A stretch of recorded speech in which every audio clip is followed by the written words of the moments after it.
Jesus വോയിസിൻ്റെ എല്ലാ മാന്യ പ്രേക്ഷകർക്കും യേശുക്രിസ്തുവിൻ്റെ ധന്യനാമത്തിൽ എൻ്റെ സ്നേഹവന്ദനത്തെ അറിയിക്കുന്നു. ഓരോ ദിവസവും യേശുവിൻ്റെ വചനവുമായി നിങ്ങളുടെ മധ്യത്തിൽ വരാൻ കർത്താവ് ഒരുക്കുന്ന വഴിക്കായി ഞാൻ ദൈവത്തെ സ്തുതിക്കുക. ജീസസ് വോയിസിൻ്റെ ശുശ്രൂഷ അനേക ആയിരങ്ങൾക്ക് അനുഗ്രഹമായി തീർന്നുകൊണ്ടിരിക്കുന്നു. ഇന്നത്തെ വചനം വളരെ ശക്തമാണ്. ഇന്ന് വചനത്തിലൂടെ കർത്താവ് നിങ്ങളോട് ശക്തമായി സംസാരിക്കും. വചനം കേൾക്കുമ്പോൾ നിങ്ങളുടെ വീട്ടിൽ നിന്ന് ബന്ധനങ്ങൾ അടിഞ്ഞു പോകും. യേശുവിൻ്റെ നാമത്തിൻ്റെ അധികാരം വെളിപ്പെടും. ഈ എപ്പിസോഡ് സ്പോൺസർ ചെയ്ത ഫാമിലിയെ കർത്താവ് അതിശയമായി അനുഗ്രഹിക്കട്ടെ. അവരുടെ സന്തോഷ ദിനം നമുക്കൊന്നിച്ച് ആഘോഷിക്കാം. God bless you. വചനത്തിലേക്ക് വരാം.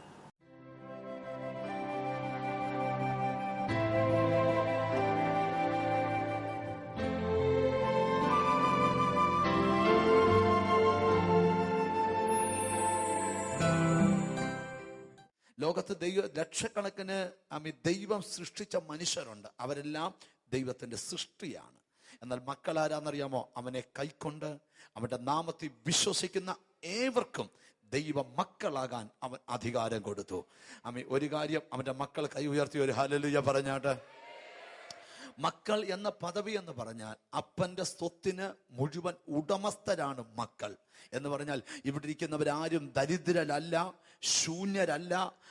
യേശുവിൻ്റെ സകലത്തിനും നാം ഉടമസ്ഥാവകാശമുള്ള മക്കൾ അത്രേ. ഹല്ലേലൂയ. അതുകൊണ്ട് പ്രാർത്ഥനയോടെ ആയിരിക്കാം. നിങ്ങളുടെ ഒരു കാര്യം സ്നേഹത്തോടെ ഞാൻ ഓർപ്പിച്ച് വചനത്തിലേക്ക് കടക്കാം. നിങ്ങൾ ഏറ്റവും അധികം യേശുവിനെ സ്നേഹിക്കാൻ തീരുമാനിക്കണം. ഹല്ലേലൂയ. ലോകത്തെ സ്നേഹിക്കരുത്, മറിച്ച് ആരെ സ്നേഹിക്കണം? യേശുവിനെ സ്നേഹിക്കണം. അടുത്തിരിക്കുന്ന ആളെ തൊട്ട് പറ, യേശുവിനെ സ്നേഹിക്കണമെന്ന് പറ. ഹല്ലേലൂയ. യേശുവിനെ സ്നേഹിച്ചാലുള്ള പ്രയോജനം എന്താണെന്ന് ചോദിച്ചാൽ, നിങ്ങളുടെ ജീവിതത്തിൽ ഇന്നു വരെ നടന്നിട്ടില്ലാത്ത ദൈവപ്രവൃത്തി നിന്റെ ലൈഫിൽ വെളിപ്പെടുത്താൻ എൻ്റെ യേശു ശക്തനത്രേ. ഉറപ്പുള്ളവരാമീൻ പറഞ്ഞു തുടങ്ങിയാട്ട് നമുക്ക് പ്രതീക്ഷയോടെ ആയിരിക്കാം. ഇന്ന് കർത്താവിൻ്റെ വചനം ഇതിനകത്ത് വെളിപ്പെടുവാൻ പോകുകയാണ്. വേദപുസ്തകത്തിൽ നിന്ന് നമുക്കൊരു തിരുവെഴുത്ത് വായിക്കാം. അല്പനേരത്തെ ചിന്തയ്ക്കായി പരിശുദ്ധാത്മാവ് ഹൃദ്യമായി നമ്മളോട് സംസാരിക്കും. നിങ്ങൾക്ക് എന്ത് പ്രശ്നമുണ്ടെങ്കിലും കർത്താവ് ആ പ്രശ്നത്തിന് ഉത്തരം തരും. നമുക്ക് റോമാലേഖനം എടുക്കാം. റോമാലേഖനം ഹല്ലേലൂയ 8-ാം അധ്യായം അതിൻ്റെ 31-ാമത്തെ വാക്യം വായിക്കാൻ. Roman chapter 8 verse 31. ഇത് സംബന്ധിച്ച് നാം എന്തു പറയേണ്ടു?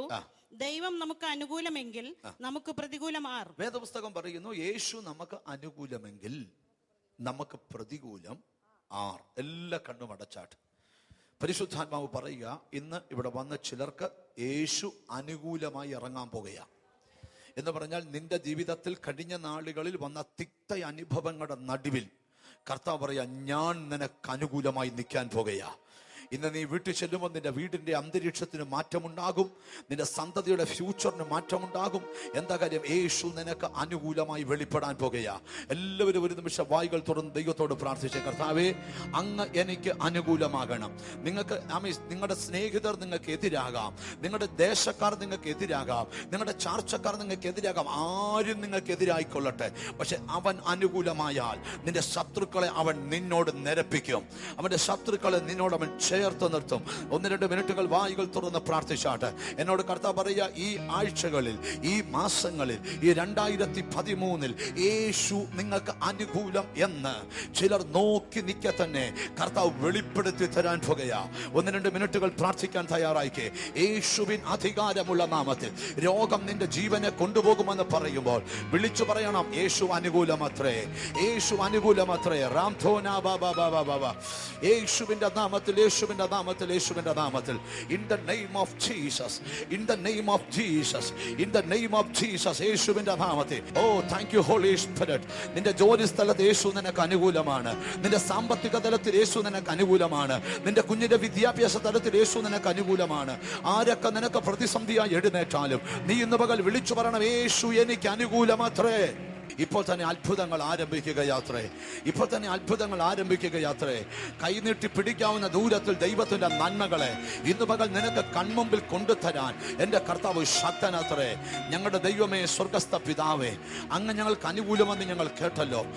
ഹല്ലേലൂയ. അങ്ങയുടെ സാന്നിധ്യം കൊണ്ട് അങ്ങ് ഇവിടെ നിറയ്ക്കണമേ. അങ്ങയുടെ കരം രോഗികളെ സ്പർശിക്കണമേ. അങ്ങയുടെ കരം കടക്കണികളെ പൊട്ടിക്കണമേ. അങ്ങയുടെ കരം ശാപങ്ങളെ പൊട്ടിക്കണമേ. അങ്ങയുടെ കരം അനുകൂലമായി വെളിപ്പെടണമേ. യേശു ക്രിസ്തുവിൻ നാമത്തിൽ തന്നെ. ചേർന്നൊരാമീൻ പറഞ്ഞാട്ട്. റോമാലേഖനം 8-ാം അധ്യായം വളരെ അനുഗ്രഹിക്കപ്പെട്ട ഒരു അധ്യായമാണ്. ഒരു വർഷം പ്രസംഗിച്ചാൽ തീരാത്ത ഒരു സന്ദേശമാണ് നിങ്ങൾക്ക് മുമ്പിൽ ഞാൻ പരിശുദ്ധാത്മാവിൽ നിങ്ങളുടെ മുമ്പിൽ കൊണ്ടുവച്ചിരിക്കുന്ന വചനം. നിങ്ങളത് ശ്രദ്ധിച്ച് പഠിക്കണം.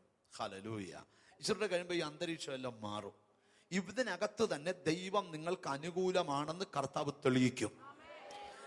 ഒരു കാര്യം നിങ്ങൾക്ക് ചിരിച്ചോണ്ട് ഈ സ്റ്റെപ്പ് ഇറങ്ങിപ്പോകാം. അതിന്റെ കാരണം ദൈവം നിനക്ക് അനുകൂലമാണ്. നിന്റെ ജീവിതത്തിൽ ആർക്കും അഴിക്കാൻ വയ്യാത്ത കുരുക്ക് കിടക്കുക, പക്ഷെ നീ പേടിക്കണ്ട. ഇന്ന് പകൽ യേശു നിനക്ക് അനുകൂലമാണ്. സാഹചര്യങ്ങൾ നിന്റെ ഭാവിയെ തകർക്കാൻ നോക്കുമ്പോഴും വിളിച്ചു പറയണം, യേശു നിനക്ക് അനുകൂലമാണ്. നിന്റെ സന്തതികളെ പിശാച് വേട്ടയാടിക്കൊണ്ടിരിക്കുക, വിടുതലില്ലെന്ന് പറയുമ്പോൾ നീ വിളിച്ചു പറയണം, ഇന്ന് സാഹചര്യം മാറും, കാര്യം യേശു എനിക്ക് അനുകൂലമത്രേ. ഈ റോമാലേഖനം 8-ാം അധ്യായം എന്ന് പറഞ്ഞാൽ അത് ഭയങ്കര അധ്യായമാണ്. എന്ന് പറഞ്ഞാൽ ഒരാൾ യേശുവിലായാൽ അവൻ എന്തൊക്കെ വിടുതലുകൾ ഉണ്ടെന്ന് പഠിപ്പിക്കുന്ന പുസ്തകമാണ് 8-ാം അധ്യായം. ഒരാമീൻ പറഞ്ഞാട്ടെ. അതുകൊണ്ടാണ് നമ്മുടെ ഏറ്റവും വലിയൊരു വിടുതലിന്റെ വാക്യം 1-ാം വാക്യത്തിലുണ്ട്, ഇപ്പോൾ ക്രിസ്തു യേശുവിലുള്ളവർക്ക് ഒരു ശിക്ഷാവിധിയും ഇല്ല. ഒരാമീൻ പറഞ്ഞാട്ടെ. അടുത്തിരിക്കുന്ന ആളെ തൊട്ട് പറ, ക്രിസ്തുവിലാണോ ശിക്ഷാവിധി ഇല്ല? ഞാനൊരു കാര്യം പറയാം. യേശുവിന്റെ മക്കൾ ആരും തല കുനിച്ച് കരഞ്ഞോണ്ട് നടക്കേണ്ടവരല്ല, തല ഉയർത്തി ചിരിച്ചോണ്ട് നടക്കേണ്ടവരാ. അതിന്റെ കാര്യം എന്താണെന്നറിയാം? നിങ്ങൾക്കിപ്പോ ശിക്ഷാവിധി ഇല്ല. കാര്യം എന്താ? നിങ്ങൾ ക്രിസ്തുവിൽ ആണ്. നിങ്ങൾ ഒരു കാര്യം, എന്തുകൊണ്ട് നിങ്ങൾ കർത്താവിനെ സ്നേഹിക്കണം? നിങ്ങൾ കർത്താവിനെ സ്നേഹിച്ചതല്ല, കർത്താവ് നിങ്ങളെ സ്നേഹിച്ചതാ. ഒരാമീൻ പറഞ്ഞാട്ട്. നിങ്ങളെ കർത്താവ് സ്നേഹിച്ചതാ. വേദപുസ്തകം പറയുന്ന ശ്രദ്ധിച്ച് കേൾക്കണം. 1 യോഹന്നാൻ ലേഖനത്തിലൊരു വാക്യമുണ്ട്, നിങ്ങളത് വായിച്ചു കേൾക്കണം. 1 John chapter 4 verse 9. 1 യോഹന്നാന്റെ പുസ്തകം 4-ാം അധ്യായം 9-ാമത്തെ വാക്യം. ദൈവം സ്നേഹം തന്നെ. ദൈവം സ്നേഹം തന്നെ. ദൈവം തന്റെ ഏകജാതനായ പുത്രനെ നാം അവനാൽ ജീവിക്കേണ്ടതിന് ഒരാമീൻ പറയണം. മിടുക്ക് കൊണ്ട് തിരുവനന്തപുരത്ത് ജീവിക്കാനല്ല, നാം യേശുവിനാൽ ജീവിക്കാൻ. എത്ര പേർക്ക് താല്പര്യമുണ്ട് യേശുവിനാൽ ജീവിക്കാൻ? യേശുവിനാൽ ജീവിക്കാൻ. ഹല്ലേലൂയ. നീ പറയണം, ഞാൻ ഇവിടെ നിൽക്കുകയല്ല, എന്നെ കർത്താവ് ഇവിടെ നിർത്തിയിരിക്കുക. അപ്പൊ നമ്മൾ യേശുവിനാൽ ജീവിക്കുവാൻ. ഹല്ലേലൂയ.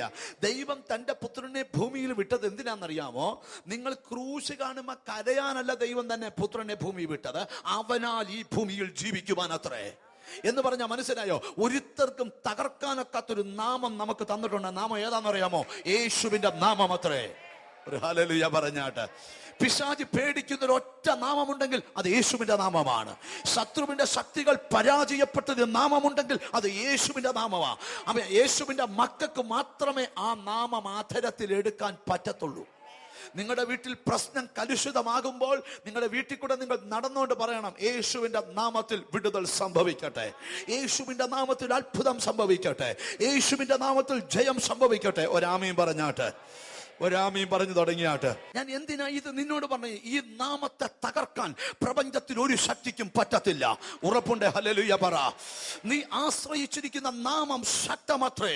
നീ വിളിച്ചിരിക്കുന്ന യേശു സർവശക്തനത്രേ. അവന് ചെയ്യാൻ പറ്റാത്ത ഒരു കാര്യവുമില്ല. പക്ഷെ ഒരൊറ്റ കാര്യം ഞാൻ നിങ്ങളോട് ചോദിക്കുകയാ. ഇവിടെ 1 യോഹന്നാന്റെ പുസ്തകത്തിൽ വായിക്കുകയാണ്, നാം അവനാൽ ജീവിക്കണം. നാം അവനാൽ ജീവിക്കണം. നെഞ്ചത്തോട് കൈവച്ച് പറ, ഞാൻ യേശുവിനാൽ ജീവിക്കും. ഒന്നുകൂടെ വാ തുറന്ന് പറഞ്ഞാട്ടെ, നെഞ്ചത്ത് കഴിവ്, ഞാൻ യേശുവിനാൽ ജീവിക്കും. നീ യേശുവിനാൽ ജീവിക്കും. 2 പ്രാവശ്യം പറഞ്ഞാട്ടെ, യേശുവിനാൽ ഞാൻ ജീവിക്കും, യേശുവിനാൽ ഞാൻ ജീവിക്കും. അതിന്റെ കാര്യം എന്താ? ദൈവം തന്റെ പുത്രനെ ഭൂമിയിൽ വന്നത് കാൽവരി ക്രൂശ് കാണുമ്പോൾ നിങ്ങൾ കരയാനല്ല യേശുവിനെ വിട്ടത്, മറിച്ച് അവനാൽ ജീവിക്കേണ്ടതിനത്രേ. ഒരാമീൻ പറഞ്ഞാട്ടെ. അടുത്ത വാക്യം ശ്രദ്ധിക്കുക, നാം അവനാൽ ജീവിക്കേണ്ടതിനും ലോകത്തിലേക്ക് അയച്ചു എന്നുള്ളതിനാൽ ദൈവത്തിന് നമ്മോടുള്ള സ്നേഹം പ്രത്യക്ഷമായി. ദൈവത്തിന് നമ്മളുള്ള സ്നേഹം പ്രത്യക്ഷമായി. അടുത്ത വാക്യം, നാം ദൈവത്തെ സ്നേഹിച്ചതല്ല, ഓ നീ യേശുവിനെ സ്നേഹിച്ചതല്ല, അവൻ നമ്മെ സ്നേഹിച്ച്. യേശു നിന്നെ സ്നേഹിച്ചു. ഒരാമീൻ പറയണം. നിന്റെ വീട്ടുകാർക്ക് പോലും നിന്നെ സ്നേഹിക്കാൻ പറ്റാതിരിക്കുമ്പോൾ യേശു പറയാ എനിക്ക് നിന്നോട് സ്നേഹമാ. ഹല്ലേലൂയ. ബൈബിൾ പറയുന്നു ചില കർത്താവിന്റെ സ്തോത്രം ആൾക്കാർ യേശു ക്രിസ്തുവിന്റെ ക്രൂശീകരണം പ്രസംഗിക്കുമ്പോൾ കർത്താവിന്റെ സ്തോത്രം യേശുവിനെ അവർ പിച്ചക്കീറി എന്ന് പ്രസംഗിക്കാറുണ്ട്. പക്ഷെ ഞാനൊരു കാര്യം പറയാം. എബ്രായ ലേഖനത്തിൽ വെളിപ്പാട്ട് കിട്ടിയ പൗലോസ് എഴുതി 1-ാം അധ്യായത്തിൽ എഴുതി വെച്ചു, അവൻ ക്രൂശിൽ നിന്ദിക്കപ്പെടുക അല്ല, അവൻ മരണം ആസ്വദിക്കുകയായിരുന്നു എന്ന് പറഞ്ഞ മുഴു ലോകത്തിന്റെ പാപം യെശയ്യാ പ്രവചനത്തിൽ ദൈവം അവന്റെ മേൽ ചുമത്തി. നമ്മുടെ എല്ലാം അകൃത്യം അവന്റെ മേൽ ചുമത്തി. എന്തിനാണെന്നറിയാമോ? അവന്റെ അടിപ്പിണരുകളാൽ നമുക്ക് സൗഖ്യം വരേണ്ടതിന്. ഇന്നും വിശ്വസിച്ചാൽ അടിപ്പിണരുകളാൽ സൗഖ്യം വ്യാപരിക്കുക തന്നെ ചെയ്യും. ഉറപ്പുണ്ട്. ഹല്ലേലൂയ പറഞ്ഞാട്ട്, ചേർന്നൊരാമീൻ പറഞ്ഞാട്ട്. ഹല്ലേലൂയ. ഞാൻ എന്തിനാ ഇത് നിന്നോട് പറഞ്ഞ? ഈ നാമത്തിന്റെ പവർ ഭയങ്കരമാ.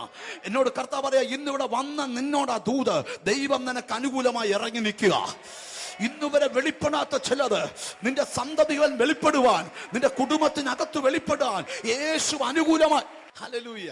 വേദപുസ്തകത്തിലെ 1-2 പ്രത്യേകതകൾ പറയാം. ഒന്നാമത്, നിങ്ങൾ ബൈബിളിൽ വായിച്ചു, ക്രിസ്തുവിലുള്ളവന് ഒരു ശിക്ഷാവിധി ഇല്ല. ഒരാമീൻ പറഞ്ഞാട്ട്. ക്രിസ്തുവിലുള്ളവൻ ന്യായവിധിയിൽ ആകാതെ അവൻ ജീവനിൽ കടന്നിരിക്കുക. അപ്പൊ ഒരു കാര്യം, യേശുവിനെ രക്ഷകനായി അംഗീകരിക്കാത്ത ആരെങ്കിലും ഉണ്ടെങ്കിൽ ഇന്ന് തീരുമാനമെടുക്കണം, യേശുവിനെ രക്ഷകനായി അംഗീകരിക്കാൻ. Praise God. അംഗീകരിക്കുമ്പോൾ പ്രത്യേകത, 1, ന്യായവിധി ഒഴിഞ്ഞു പോകും. 2, യേശുവിനെ രക്ഷകനായി അംഗീകരിക്കുന്ന ഒരാൾക്ക് മാത്രമേ യേശുവിനെ സ്നേഹിക്കാൻ പറ്റത്തുള്ളൂ. അടുത്തിരിക്കുന്ന ആളെ തൊട്ട് പറ, യേശുവിനെ സ്നേഹിക്കണമെന്ന് പറ. ഹല്ലേലൂയ. ഭയങ്കര ബുദ്ധിമുട്ടുള്ള കാര്യമാണ് യേശുവിനെ സ്നേഹിക്കാനായിട്ട്. കർത്താവ് ലോകത്തിൽ സ്നേഹിക്കാൻ 1000 കാര്യം നമ്മുടെ മുമ്പിൽ തന്നു എന്ന് പറഞ്ഞാൽ 1-2 കാര്യം പറയാം. 1, നല്ല മനോഹരമായ വീട്, നല്ല ഭാര്യ, അയ്യോ ഒരു സ്വത്രം പറയുന്നില്ലല്ലോ, നല്ല പിള്ളേര്, നല്ല ഗാർഡൻ. ചിലർക്ക് പിള്ളേരെക്കാട്ടി ഇഷ്ടം പൂച്ചക്കുട്ടിയാ, പട്ടിക്കുട്ടിയാ. അതെല്ലാം തന്നു ജീസസ്. Bank balance system. നിനക്ക് സ്നേഹിക്കാൻ 1000 കാര്യം തന്നിച്ച് പറഞ്ഞു കർത്താവ്, ഞാൻ അതിനെ ഒന്നും സ്നേഹിക്കരുത്, എന്നെ സ്നേഹിക്കണം. ഹല്ലേലൂയ. കർത്താവ് എന്തിനാ ഇങ്ങനൊരു വ്യവസ്ഥ വെച്ച്? സ്നേഹം അങ്ങോട്ട് കൊടുത്താൽ പലതും ഇങ്ങോട്ട് തരാൻ കർത്താവ് തയ്യാറാ.